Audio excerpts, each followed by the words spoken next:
Because it always reminds me of Lord of the Rings. He takes off his shirt and I was like, why does he take off his shirt? There's literally no incentive. She's just running around in circles around the camera and you'd have to pretend like she isn't. Hi, I'm Damian and I play James Beaufort in Maxton Hall. I'm going to watch and react to some of the scenes from season 2 of Maxton Hall. So let's roll playback.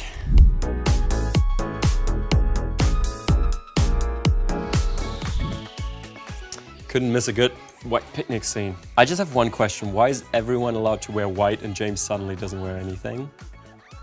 No one could answer that to me. Also, like, he just takes off his shirt and I was like, why does he take off his shirt? There's literally no incentive, except for that Elaine has to, like, smell it for some weird reason. Anstand kann man sich scheinbar nicht kaufen, hä? Nein.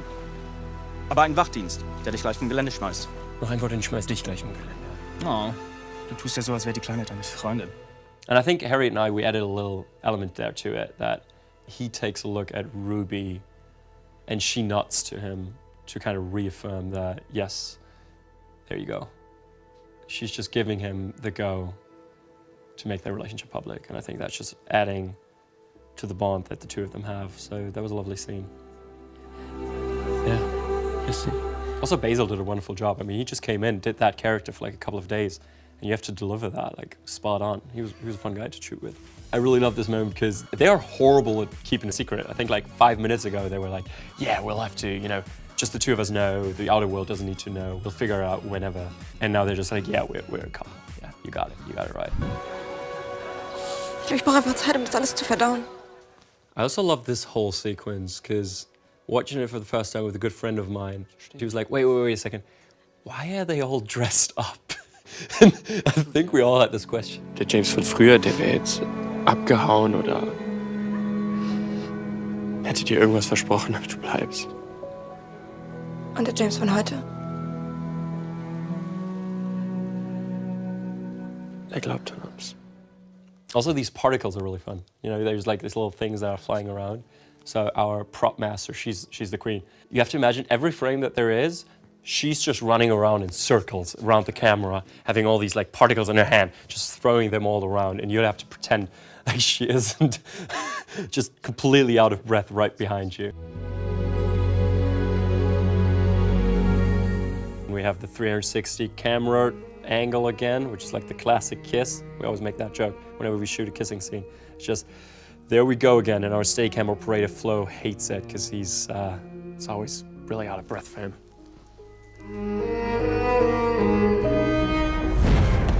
Oh, yeah, that was hurtful.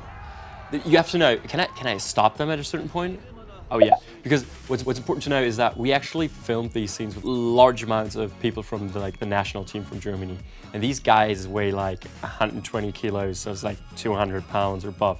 And I just continued to run into them and they wouldn't take any mercy.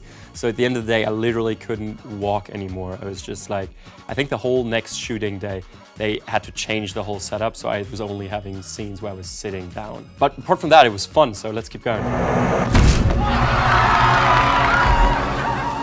What's also important here to notice is that Cyril really needs to make an impression on the coaches from university. So he becomes a bit egoistical. James is free there.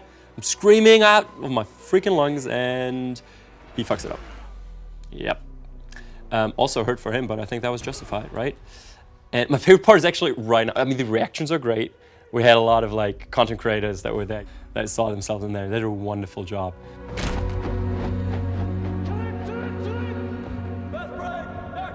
Oh yeah, I love how they edited that, because it always reminds me of Lord of the Rings. It's like the final battle, because suddenly slow-mo, you have the echo, so the sound editing, this one is like really epic. What was fun on that day, I did like a little BTS clip where I disguised as like an extra, and I just went into the extras and asked them, like, well, do you actually like the series? Like, do you believe their like chemistry? Because I've heard like first season isn't that good.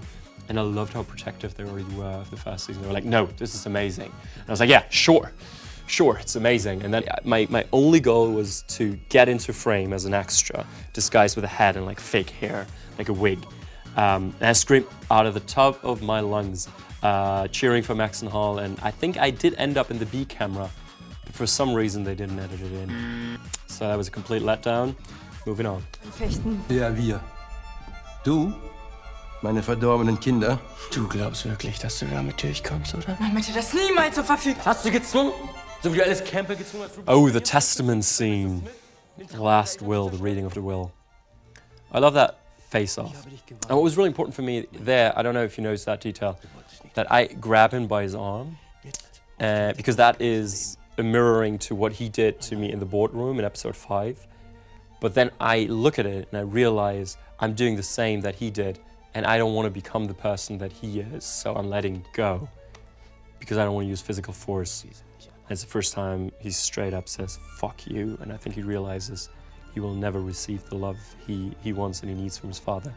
And I think that's part of the process of letting go and of acknowledging that he's not alone, because we are our own family from now on. That was a recap to watch some of those scenes, bring back some memories. So watch season 2 of Maxton Hall now on Prime Video.